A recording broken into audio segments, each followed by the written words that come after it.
Ekifibukselta moro.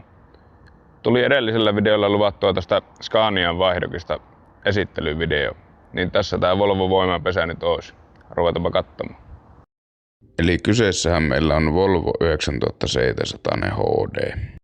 Tämä autohan meille tuli vaihdossa edellisellä videolla esiintyvään Scaniaan. Vuosimalli on 2008. Tästä autosta paikkoja löytyy 47+1+1. Tällä autolla sisäänajo on suoritettu. Kilometrejä löytyy 767 000. Päästöluokitus on Euro 4. Tässäkin autossa on mukavan kokoiset tavaratilat. Auto on yllättävän siistissä kunnossa ikäisekseen. Auton myynti-ilmoitus löytyy Buspartnerin nettisivulta. Tervetuloa kaupoille. Näin saatiin Volvo esittelyvideo pakettiin. Minä toivotan sulle oikein hyvää päivänjatkoa ja nähdään seuraavalla kerralla. Adios.